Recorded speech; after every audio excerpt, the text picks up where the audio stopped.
So my name is Anna-Marie Kroupová. I'm an art historian working at the University of Vienna, and I'm currently working on my PhD project where I look into the lived experiences and artistic production of art students, mainly from the Global South, who came to Czechoslovakia during the Cold War.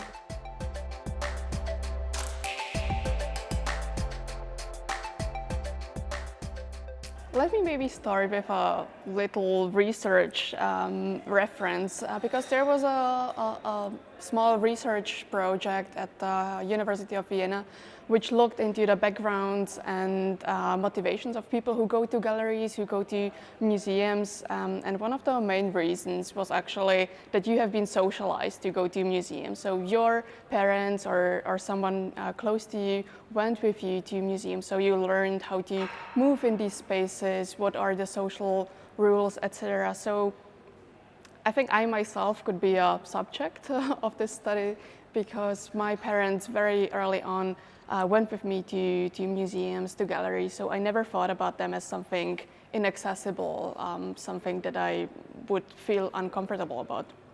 When I was in Prague, where I grew up, I never really thought about visual arts or having a career in the cultural sector. I really wanted to be a journalist, a sports journalist, and it came about when I was 16 years old. I moved on my own to Austria, to Horn, to a very small city. So you would think there's no cultural offerings, there's nothing whatsoever. But we had this really great teacher in art education. I would really like to mention her because I still feel like she's really responsible for this initial spark in visual arts, Gabriele Epp, and she was an artist herself. And I think through her classes, I really understood what is art, what is visual culture, how does art function, how does it communicate. She really treated us as equals, not as little children, which, to be honest, we really were at the time, so I wouldn't be mad at her.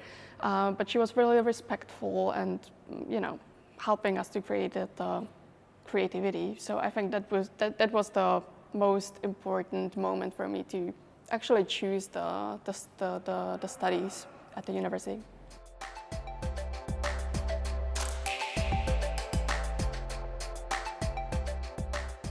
When I was 16, I went to a school in Prague, and it was quite normal that we would go abroad to learn a language. And my second language was German, but I was really bad at it, I have to be honest. And then I thought, should I go to Germany? Should I go to Austria? And there, my parents played a role. They were like, there's this common history, Austria and Hungary. The mentality is similar, and it's somehow closer. So I looked into schools that are in the border lands, in the lower Austria region, wrote them, went there. It was planned actually just to stay there for a year, but I just really enjoyed it. I really liked it, so I decided to stay there, graduate, and then pursue my university studies in Vienna.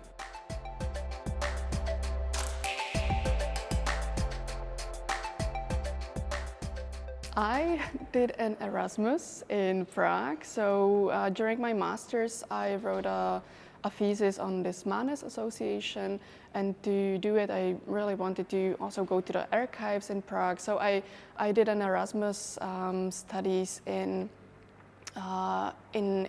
Prague for a year, and it was always very important to me to have it also in my research and to have this connection to my homeland somehow.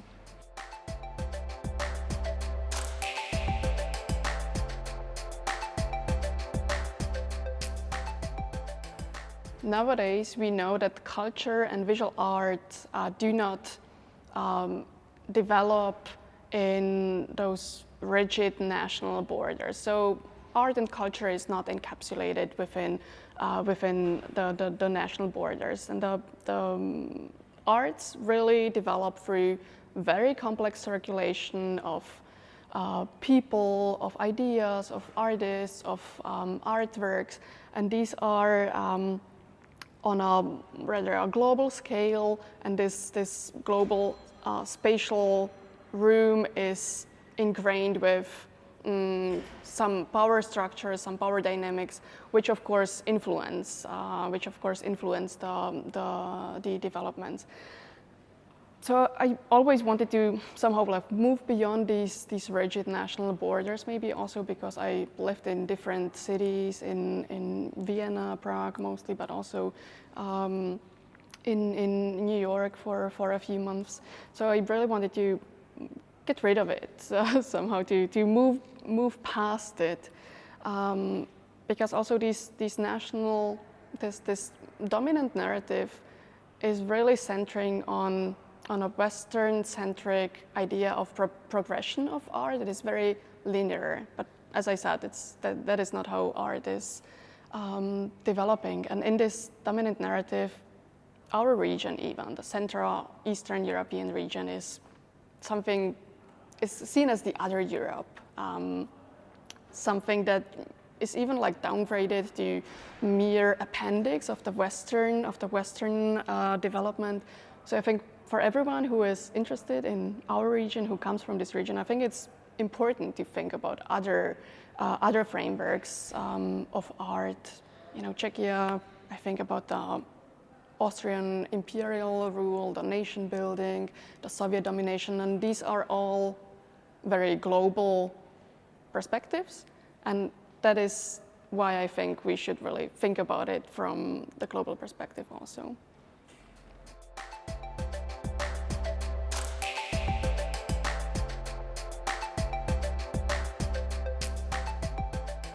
So I look at the art students from the Global South who came to the Academy of Fine Arts after 1968, so after this rather stricter Soviet domination in our region. And despite these political restrictions, the state still welcomed a lot of students from Africa, Latin America, from Asia, and it created quite a diverse environment actually in these official cultural institutions. So I think the main and leading question that is driving my research is what happens when we shift the narrative and we look at how our region connects to other parts of the world, not only the Western center or our neighboring countries. So I would really want to place Czechoslovakia in the more global network. And also the realization when I started reading on the socialist period and culture in Czechoslovakia was this moving along very rigid boundaries of official versus non-official, Western versus Eastern, state control versus abstract liberal art. And don't get me wrong, I know it's important, especially after the democratic transition, to look into the subversive techniques, into how artists were, maybe contributing to the democratic change. But it still struck me how little these official structures are studied. And I think if we want to understand our own cultural heritage, we really have to look at it in its completeness.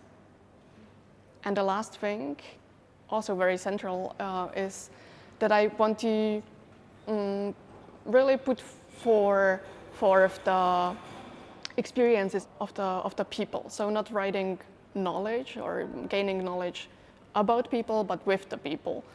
So I want to talk to the people who actually came to Czechoslovakia, to ask them about their life trajectories, experiences, and to understand how it was for them before it's actually too late.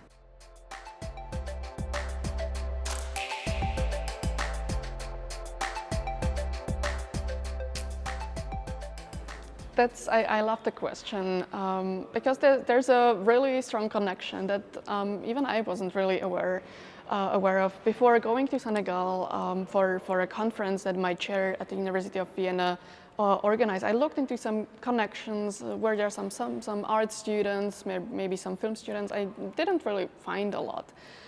And then I came there, and everyone in Senegal, in Dakar, in Saint Louis, they wear this hat that we know in Czechia as a zmijovka, the head with the zigzag form.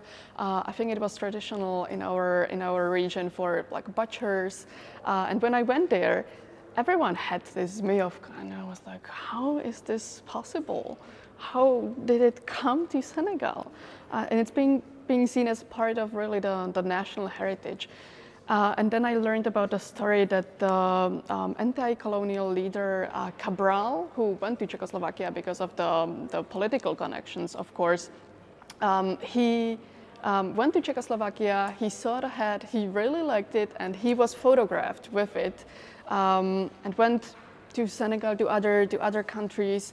And people just, they started to like it. And in the beginning, it was more of a political symbol, but now it's just spread. The political symbol it's not as important anymore. I think now it's actually connected to some Muslim groups. So I think it's really interesting to think about circulation of materials again. Like, what does it mean in Czechia? How did it come to Senegal? Through what channels? And how is the meaning different?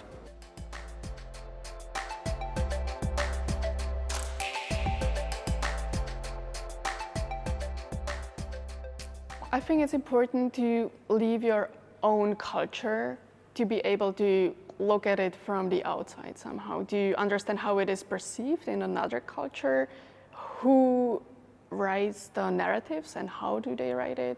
How is your culture maybe misunderstood or maybe not perceived at all? So I think that was something when I came to Vienna, that was something really common to think about. And in New York, I think everyone that's been to New York knows the diversity, the buzz there, the culture there is really active.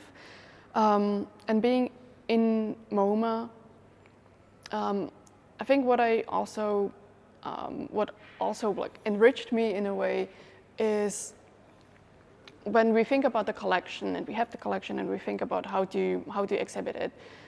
We do not just think about what we have in the collection, but also what we do not have and why we do not have this. So always actually asking about the missing piece. And now in Vienna, I'm really happy to be in a space where it's a part of a transdisciplinary center. So we do not stick only to art history. We look into anthropology, social sciences, political sciences for inspiration.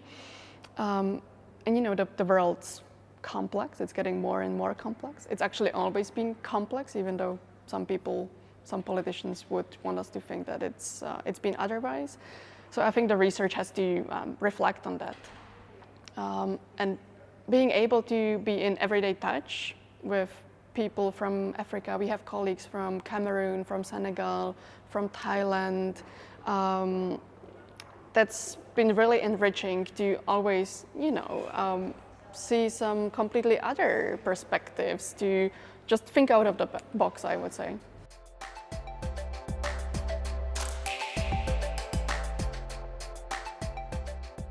I see myself with a PhD degree in my hands. Hopefully having even some more international experiences. I would like to get to know some other perspectives still, to travel to these places, to Asia, to Africa, to Latin America more, and to talk to the people. I still see myself in research, either at a university or a cultural institution. Working with objects, it's a passion for me.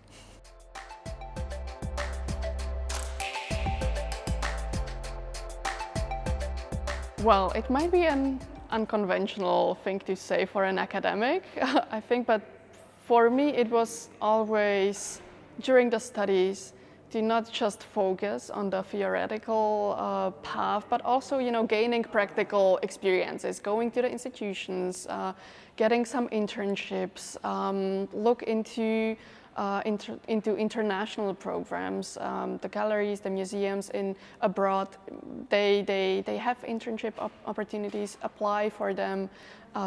Look into these possibilities, because I think if you want to be a researcher or scholar, I think it makes your work also more rigorous if you understand how the institutions actually work, when you saw it yourself and not just the theoretical framework.